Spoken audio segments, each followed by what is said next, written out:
Bonjour à tous, je m'appelle Laurent Martin. Donc moi, je travaille comme médecin gériatre au sein d'une fondation à Annecy qui gère un EHPAD, c'est-à-dire qu'on connaît très bien la population âgée dépendante et qui a créé il y a 3 ans maintenant une association qui s'appelle Facilitage, qui est donc amenée à travailler sur la prévention et le bien vieillir de personnes autonomes à domicile. Donc c'est dans ce contexte que j'interviens, que je vais vous expliquer ce qu'on a construit avec 7 bailleurs sociaux de Haute-Savoie.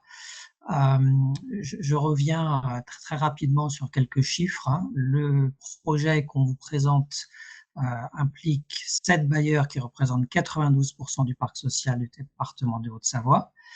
Et d'après les chiffres qui nous ont été communiqués, 23% des locataires ont 65 ans et plus sur le territoire de ces 7 bailleurs sociaux.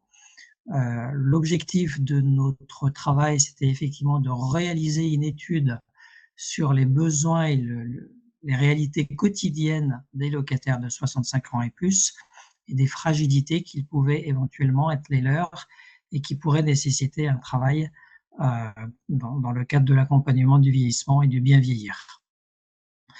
Donc voilà, dans les rappels, il y a vous connaissez ça mieux que moi, hein, l'enjeu des repérages, les engagements des conventions d'utilité sociale, et puis vos obligations dans les cas des halls de connaître un petit peu l'occupation de chaque logement et de voir comment on peut accompagner au mieux ces populations. On a donc eu des financements complémentaires pour cette action de la CARSAT, du CAFLOS et du FSI. J'espère que je n'ai rien oublié sur ces sujets qui ne sont pas ceux que je maîtrise le mieux. Alors, très vite, pour vous présenter l'association Facilitage, ce n'est pas l'objet, mais juste qu'on fasse un petit focus sur qui nous sommes. Donc, nous, on travaille au repérage, à l'évaluation, à l'accompagnement des fragilités liées à l'âge, et notamment les seniors précaires et isolés. On a plusieurs types d'actions. Notre action principale, c'est des évaluations individuelles de personnes qu'on va rencontrer à leur domicile pour évaluer leur fragilité. On travaille aussi par le biais d'enquêtes fragilité, c'est l'objet de mon intervention d'aujourd'hui, de conférences autour du bien vieillir, ou évidemment de travaux autour des nouveaux modes d'habitat intergénérationnels et inclusifs. À la fin de cette année, notre association sera présente dans 9 départements que je vous ai listés là en bas de la diapo. Concernant la prévention, petite précision qui est intéressante suite à tous les chiffres que vous nous avez donnés. Il y a plusieurs types de prévention en fait. Il y a la prévention primaire, secondaire et tertiaire. C'est-à-dire que quel que soit le niveau de fragilité d'une personne, voire son niveau de dépendance, il y a toujours des choses à faire en termes de prévention. Mais évidemment, plus on agit tôt, plus c'est intéressant. Et c'est ce que je trouve intéressant dans votre focus et vos obligations des plus de 65 ans, c'est que nous, en gériatrie, on commence, entre guillemets, à s'intéresser à la population vieillissante plutôt autour de 75 ans. Travailler sur les 65 ans et plus, ça laisse la porte ouverte à intervenir au niveau de cette classe d'âge qui est la plus susceptible de se fragiliser et ensuite d'aller vers une perte d'autonomie. Donc, c'est vraiment le bon moment pour intervenir et pour réfléchir à cette population. Et dans notre enquête, on a bien perçu des différences d'ailleurs entre évidemment les classes d'âge différentes. Donc, comment ça s'est déroulé? Tout d'abord, on a réalisé cette enquête dont je vais vous parler. On a envoyé un questionnaire aux locataires de 65 ans et plus du parc social de Haute-Savoie, sur lesquels on a saisi, nous, ici, au niveau de notre bureau de l'association, la totalité des réponses sur un logiciel que vous connaissez peut-être qui s'appelle Sphinx, qui permet de sortir un certain nombre de données chiffrées. On est en train d'analyser et de consolider tous nos résultats. On est en train de terminer ce travail puisqu'on a saisi tous les questionnaires. Et donc, on va pouvoir en faire un retour au niveau de nos partenaires bailleurs sociaux en début d'année prochaine. Et puis, il était prévu également, au départ de l'enquête, de réaliser conjointement des conférences de prévention et de bien vieillir sur la totalité du département, avec 12 conférences qui étaient prévues pour les personnes qu'on avait interrogées et qui auraient souhaité participer à ces événements. Je vous présente juste en gros comment se déroulait notre enquête, comment elle a été présentée. C'est un document A4 qui était plié en deux, donc finalement c'était un document A3 pardon, plié en deux. Donc chaque locataire, chaque page que vous voyez est une page A4, ce qui fait que c'est suffisamment gros. Et on avait fait le choix d'un questionnaire relativement léger, court et aéré pour ne pas lasser, pour inciter à le remplir, avec des petites pastilles comme ça de conseils, de recommandations, d'éclairage sur la situation des personnes âgées, puisqu'évidemment l'objectif principal c'était de donner envie aux personnes de répondre, de nous renvoyer leur questionnaire et de pouvoir l'analyser. Et puis là, tout en bas, vous voyez un petit focus où les personnes qui le désiraient pouvaient nous laisser leurs coordonnées complètes pour pouvoir aller plus loin dans l'enquête si elles le souhaitaient. J'y reviendrai tout à l'heure. Voilà, donc finalement, le document qui a été envoyé, il ressemble à ça. Donc, pratiquement 12 000 questionnaires envoyés, 2 388 réponses, c'est même 2 389 maintenant pour être précis. Donc, on a un taux de retour de quasiment 20,5%, ce qui, je crois savoir, est plutôt un résultat intéressant en termes d'analyse et par rapport aux enquêtes habituellement transmises. Donc, ça nous a permis effectivement d'avoir un bon volume de chiffres à analyser. On s'aperçoit que 58% des personnes âgées qui ont répondu avaient moins de 75 ans. Ça, c'est parfait pour nous, c'est la bonne cible pour la prévention. Et 18% avaient 80 ans et plus. En fait, dans cette enquête, j'ai été un peu surpris. J'avais peur que les 65-70 ans ne se sentent pas trop concernés encore et ne répondent finalement pas tellement à l'enquête. Ben, ça n'a pas été le cas du tout. On a une bonne répartition des réponses sur toutes les classes d'âge.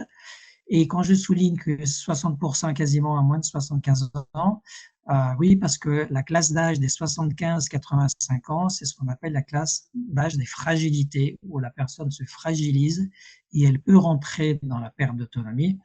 Donc, aller travailler sur ces âges antérieurs ou sur ces personnes autour de 75 ans, c'est la meilleure cible pour la prévention. Voilà. Donc, c'était le cas. L'enquête a rempli son office. On a des données qui sont sur une population pertinente quand on veut faire de la prévention et du bien vieillir. Dans les chiffres que nous avons obtenus, encore une fois, ce ne sont que des personnes qui ont répondu. Hein. Ça n'a pas valeur statistique, ça n'a de valeur que des réponses qu'on a analysées. En tout cas, 59% des locataires qui ont renvoyé leur questionnaire par la lettre T déclaré vivre seuls. Là où ça va plus vous intéresser, c'est de savoir que 10% vivaient seuls et ont déclaré habiter un T4 ou un T5 et 25% dans un T3. Voilà. Donc 10% des locataires qui vivent seuls dans l'enquête en Haute-Savoie vivent dans un logement évidemment bien trop grand pour eux. J'ajoute des petits chiffres complémentaires que j'ai eus depuis. C'est donc 10% en T4, T5 pour les personnes qui vivent seules, c'est 37% pour les couples, sans personnes qui vivent simplement en couple, hein, sans enfants, sans rien à leur domicile. Si on élargit un peu et qu'on prend les locataires de plus de 65 ans qui habitent seuls et qui habitent dans un T3, un T4 ou un T5, on arrive à un taux de 35% et 81% pour les couples. Donc il y a évidemment une réflexion, me semble-t-il, intéressante pour vous et pour nous sur l'occupation de ces logements et qui pourrait finalement bénéficier plutôt à des familles qui aujourd'hui sont occupées par des personnes qui n'ont pas en tout cas l'usage de la surface qu'elles habitent. On a posé aussi une question en leur demandant à ces personnes, à ces locataires âgés, finalement, est-ce que vous seriez d'accord pour déménager un jour dans un logement plus adapté à vos besoins? Là, c'est intéressant également, parce qu'on a été agréablement surpris des réponses, puisque 36% nous ont dit qu'ils seraient d'accord pour réfléchir à déménager un jour dans un logement plus adapté, c'est-à-dire que la question de la mobilité ne semble pas, en tout cas sur le papier, un tabou absolu. Il y a sans doute quelque chose à travailler autour de cela. Comment est-ce qu'on peut accompagner un locataire senior à envisager un déménagement, une mobilité vers un logement peut-être plus adapté à ses besoins actuels ou futurs. Là aussi, dans le détail, c'est intéressant de voir cela, c'est-à-dire que si je prends les classes d'âge et que je prends par exemple les classes d'âge des 65-70 ans, Là, il y en a 38% qui sont d'accord pour déménager un jour et pour y réfléchir. Si je prends les plus de 80 ans, je suis à moins de 9%. Voilà. Ça veut dire quoi? Ça veut dire qu'on est capable d'imaginer déménager quand on est encore suffisamment autonome pour se projeter dans un avenir, pour imaginer la complexité de devoir se réadapter à un nouveau logement, mais que finalement, ce n'est pas une solution qui doit être proposée trop tard, puisqu'on est dans un autre, dans un autre échelonnement et la projection dans un nouveau lieu de vie est sans doute beaucoup plus complexe. Donc finalement, il est sans doute intéressant de travailler ces sujets de mobilité chez les locataires de 65 ans et plus, mais avant 80 ans. Voilà. Autre chiffre intéressant dans notre enquête, 45% ont déclaré un sentiment de solitude au moins de temps en temps et 57% pour les personnes vivant seules. La question, c'était vraiment celle-ci, est-ce que vous avez un sentiment de solitude? Jamais, de temps en temps, souvent. Voilà. 57% des locataires qui vivent seuls ressentent un sentiment de solitude. Dans l'enquête, dans notre questionnaire, on est allé un petit peu plus loin. On leur a demandé aussi la fréquence de, des interactions avec la famille ou les voisins. On leur a posé des questions sur le moral. Mais tout cela nous fait bien dire que la problématique de l'isolement, que vous connaissez bien, c'est une réalité et c'est une réalité assez importante dans vos locataires âgés et quelle que soit la classe d'âge, c'est quelque chose qui est ressenti. Et quand on parle du moral, les chiffres sont encore plus significatifs puisque 61% estiment que leur moral est bas, souvent 10%, parfois 51%. Voilà. Donc il y a une vraie question sociétale sur la place du senior dans la société, le sens que peut avoir la vie passée à un certain âge et l'utilité que l'on semble pouvoir avoir dans une société. Et là également, au sein des parcs sociaux et dans tout ce qui peut être fait autour de l'intergénérationnel, il y a sans doute des choses à travailler pour redonner peut-être un sentiment d'utilité et rompre la solitude des locataires âgés. Toujours dans les résultats, on les a évidemment interrogés sur leur utilisation de l'informatique. Près de la moitié de nos répondants ont déclaré ne pas utiliser Internet.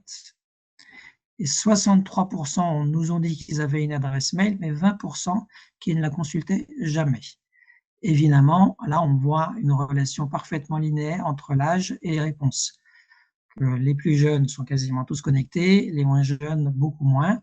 Mais en tout cas, globalement, près de la moitié des répondants, aujourd'hui, de 65 ans et plus en Haute-Savoie, considèrent qu'ils n'utilisent pas Internet. Et ceux qui ont une adresse mail, il y en a à peu près 1 sur 2 qui ne va jamais avoir accès à un mail parce qu'il ne les lit pas ou parce qu'il n'a pas d'adresse mail. Ça veut simplement dire que la communication numérique dans notre population âgée, on ne peut encore pas considérer qu'elle est acquise et qu'elle est généralisable et qu'on a sans doute encore quelques années pendant lesquelles il faudra savoir communiquer autrement si on veut toucher cette population et si on veut pouvoir s'adresser à elle avec efficacité. Sur la question de la mobilité, 37% expriment des limites physiques dans leurs déplacements et 22% des difficultés pour sortir de chez elles. Là encore, c'est un ressenti, hein, on est bien d'accord, ce n'est pas une évaluation faite par un professionnel, c'est le ressenti des locataires. Il y en a pratiquement 40% qui considèrent qu'aujourd'hui, ils sont limités dans leur déplacement.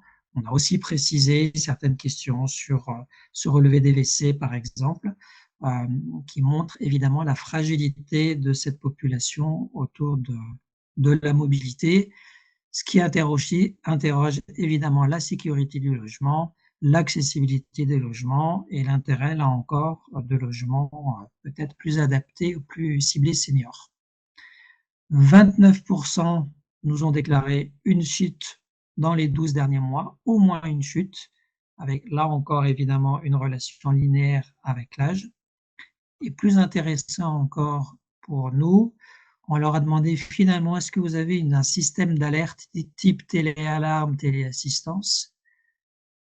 Je ne repris ici que les chiffres concernant les locataires vivant seuls, c'est-à-dire qu'un locataire qui vit seul, s'il tombe, même s'il est parfaitement autonome, qu'il tombe dans son logement à 10 heures du matin, qui n'est pas en capacité d'appeler des secours parce que son téléphone est à l'autre bout de la pièce, eh ben, il risque de passer beaucoup de temps au sol, ce qui a une relation parfaitement linéaire avec la mortalité à 3 mois et toutes les complications de la gériatrie. Donc, c'est vraiment un truc que nous, les gériatres, on veut éviter à tout prix. Voilà. Donc, seuls 15% des locataires vivant seuls disposent d'un moyen fiable d'alerte en cas de chute, et moins d'un locataire sur 3 qui a chuté dans l'année et qui vit seul est équipé d'une téléalarme.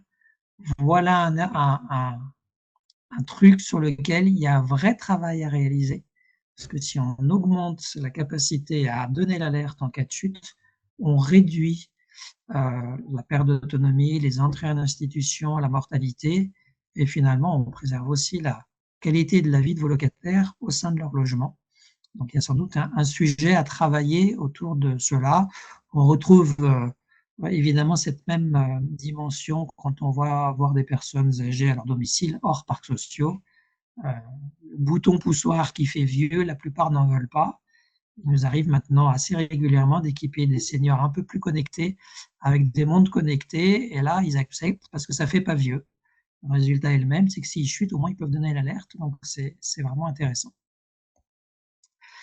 On a posé aussi la question à ces locataires, finalement, est-ce que vous avez des difficultés financières pour effectuer certains soins? 23% déclarent des difficultés. Quand on les interroge, c'est évidemment des difficultés essentiellement sur les soins dentaires, sur l'audition, sur l'ophtalmo, mais ce sont les items qui reviennent le plus souvent. Je n'ai pas dû vous sauter, non, je ne vous ai pas cité le pourcentage, mais l'accès aux médecins traitants dans notre département, globalement, est encore tout à fait convenable. Je ne sais plus quel pourcentage, mais l'immense majorité des locataires déclarent encore avoir un accès facile à son médecin traitant. C'est une situation qui est en train de se dégrader, et c'est aussi une des caractéristiques de notre département, et vous parliez tout à l'heure, Pierre, de la région de Genève. Les régions frontalières ont un coût de la vie extrêmement élevé et sont devenus, pour un certain nombre de raisons, des vrais déserts médicaux, avec une vraie problématique d'accès aux soins. Donc, ce n'est pas finalement parce qu'on a moins de personnes âgées sur certains territoires que ça veut dire qu'il y aura moins de problèmes, parce qu'il y a d'autres problèmes qui se posent, notamment sur l'équipement et l'accès aux soins. Et puis enfin, 52% des répondants ont laissé leurs coordonnées pour pouvoir être recontactés. On leur avait posé la question, suite à cette enquête, est-ce que vous souhaiteriez pouvoir bénéficier d'une évaluation individuelle à votre domicile? À ce moment-là, ils pouvaient cocher une case. Est-ce que vous seriez intéressé pour être contacté pour une conférence Bien Vieillir? Et est-ce que vous seriez d'accord pour qu'on transmette vos résultats nominatifs à votre bailleur social pour qu'il puisse éventuellement vous recontacter et vous poser un certain nombre de questions?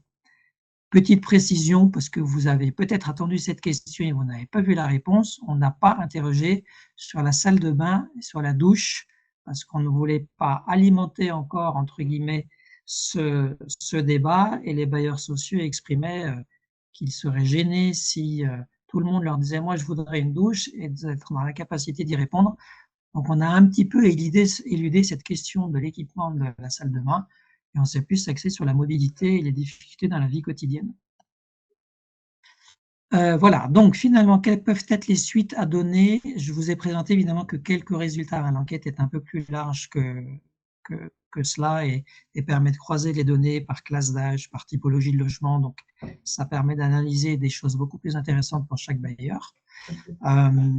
Donc, on a reçu en tout 500 demandes d'évaluation individuelle de fragilité, c'est-à-dire des personnes qui nous ont dit moi, suite à votre enquête, j'aimerais bien bénéficier de la visite d'une infirmière à mon domicile pour parler de mon vieillissement.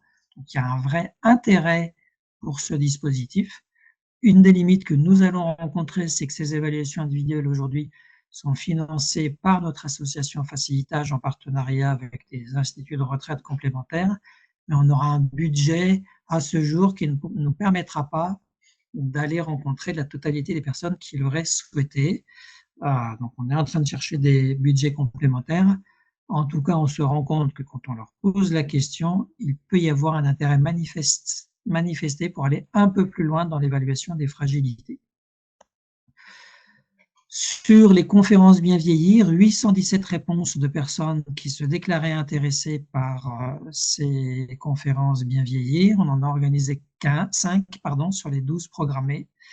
Et en fait, on a été assez déçus parce qu'on a fait, nous, un gros travail pour chacune de ces conférences, c'est-à-dire qu'on a repris le listing de toutes les personnes âgées qui nous avaient signifié leur intérêt.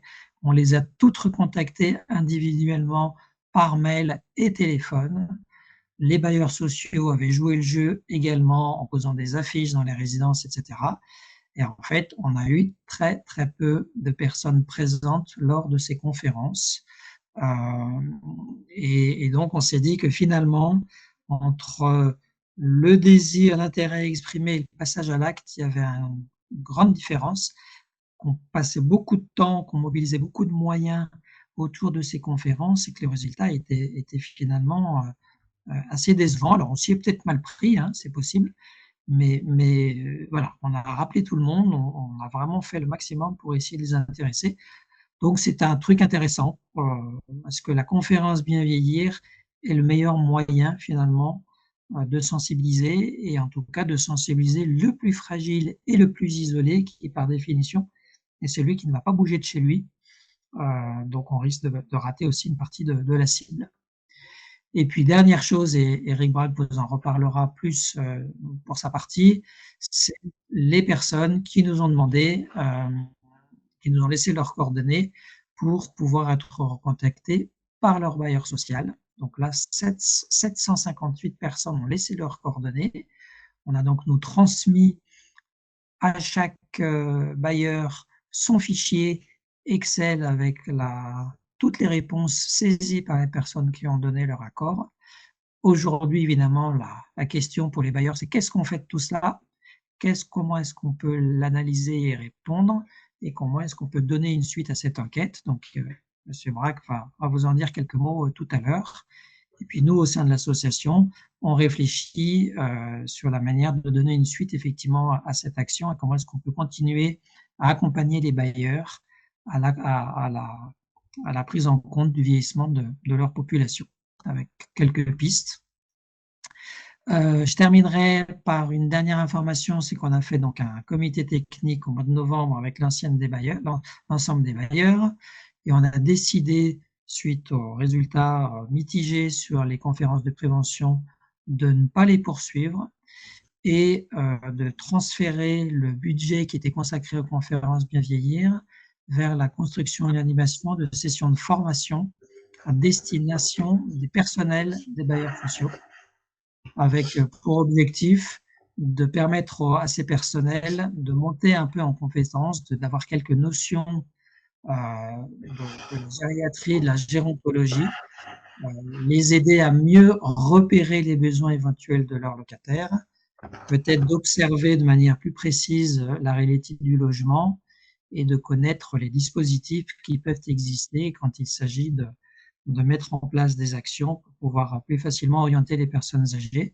C'est une action qui est en train d'être construite, que je suis en train de monter avec une ergothérapeute.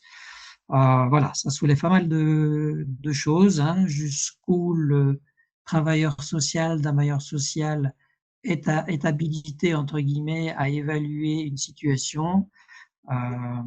Qu'est-ce qu'il peut dire, qu'est-ce qu'il ne peut pas dire. Donc, ce sera très intéressant de travailler sur tous ces sujets avec les professionnels qui visitent, qui sont en relation avec les locataires âgés. Et ensuite, je crois, Monsieur Braque, que je vous laisse la parole et je répondrai volontiers à vos questions tout à l'heure. Voilà, donc du coup, la suite, elle est côté bailleur. Donc là, simplement pour vous présenter ce que l'on envisage côté Alpad. Donc Alpad, qui était un bailleur une ESH qui intervient sur la Haute-Savoie, la Savoie et l'Ain, pour environ 19 000 logements. Et donc, Alpad fait partie des 7 bailleurs qui ont mandaté Facilitage pour mener cette enquête. Nous, notre population de plus de 65 ans représentait environ 4 000 à 4 500 locataires. Donc, comment on envisage la suite de notre côté? En fait, on reçoit une restitution de l'enquête pour chaque bailleur, donc pour notre patrimoine. Donc, cette restitution va nous, dans un premier temps, nous allons devoir analyser les résultats pour définir notre politique globale sur le public senior. Ça, c'est une volonté de notre direction. Imaginer un plan d'ensemble d'action sur le patrimoine en interne via notre pôle social et développement social et urbain. On peut l'envisager en interne ou en externe, peut-être en continuant via facilitage par de la prestation de services sur de l'enquête ou ou du diagnostic personnalisé. Voilà. On avait déjà fait un test sur la commune nouvelle d'Annecy, donc ça simplement pour vous montrer un petit peu comment la restitution de l'enquête se présente. On a une photographie assez précise de nos locataires sur notre parc. Donc, quelques exemples. Là, j'ai des difficultés pour sortir de chez moi, les escaliers, les accès. On a le nombre de réponses. On voit à peu près comment les gens répondent. On se rend compte que finalement, nos locataires, là, sur la commune nouvelle d'Annecy, n'avaient pas de problème d'équilibre particulier. On s'est aussi rapidement rendu compte, par exemple, et ça, le docteur Martin l'a dit, que la colocation intergénérationnelle était finalement un projet qui n'était pas forcément une priorité à développer sur notre patrimoine et sur la commune d'Annecy. On avait 97% de nos locataires là, qui avaient répondu qui étaient complètement contre. Et effectivement, on a aussi rapidement vu qu'on avait peut-être une opportunité à aller travailler la mutation parce que on avait quand même 34% là sur la commune nouvelle d'Annecy de nos locataires qui envisageaient, qui étaient d'accord pour réfléchir à déménager dans un logement plus adapté. Et ce sont à peu près les chiffres qu'on retrouve au niveau du département. Donc, tous ces chiffres que l'on va compiler là, à partir de la restitution globale de janvier-février vont nous aider à définir une politique d'ensemble, adaptation et globale au niveau d'Alpad. Après, l'autre approche, elle est individuelle. Et là, chaque bailleur, comme a dit le docteur Martin, reçoit un fichier nominatif, donc là, un tableur Excel, où nous avons les coordonnées des locataires qui ont souhaité répondre nominativement, et nous avons leurs réponses à chacune des questions. Et finalement, là, on va commencer à décortiquer ce tableur. On va croiser les données dans tous les sens pour aller flécher les locataires qui vont, pour nous, être les plus sensibles, donc autour de différentes thématiques. Ça va être l'isolement, l'adaptation, la mutation. Et avec l'équipe sociale là d'Alpad, toute mon équipe de CESF, on va croiser ces données avec aujourd'hui l'état du compte client, où est-ce qu'on en est, et on va se rapprocher de ces locataires pour du contact direct. Donc là, via appel téléphonique, via visite sur site, et on va aller voir ça de plus près et voir ensemble sur du long terme comment on peut accompagner ces personnes sur les différentes problématiques qui nous ont fait redescendre. Voilà schématiquement comment côté Alpad on envisage les choses. Aujourd'hui, c'est compliqué pour moi de vous donner des situations précises, des chiffres précis. On n'en est encore qu'à la première réception des données. On est en train de les décortiquer. On va lancer tout le process au cours du premier semestre 2025. Je pense que les autres bailleurs, les 6 autres bailleurs vont aussi lancer le même process. Et après, à disposition de tout le monde, évidemment, pour vous faire un retour sur les actions qui seront engagées. Voilà.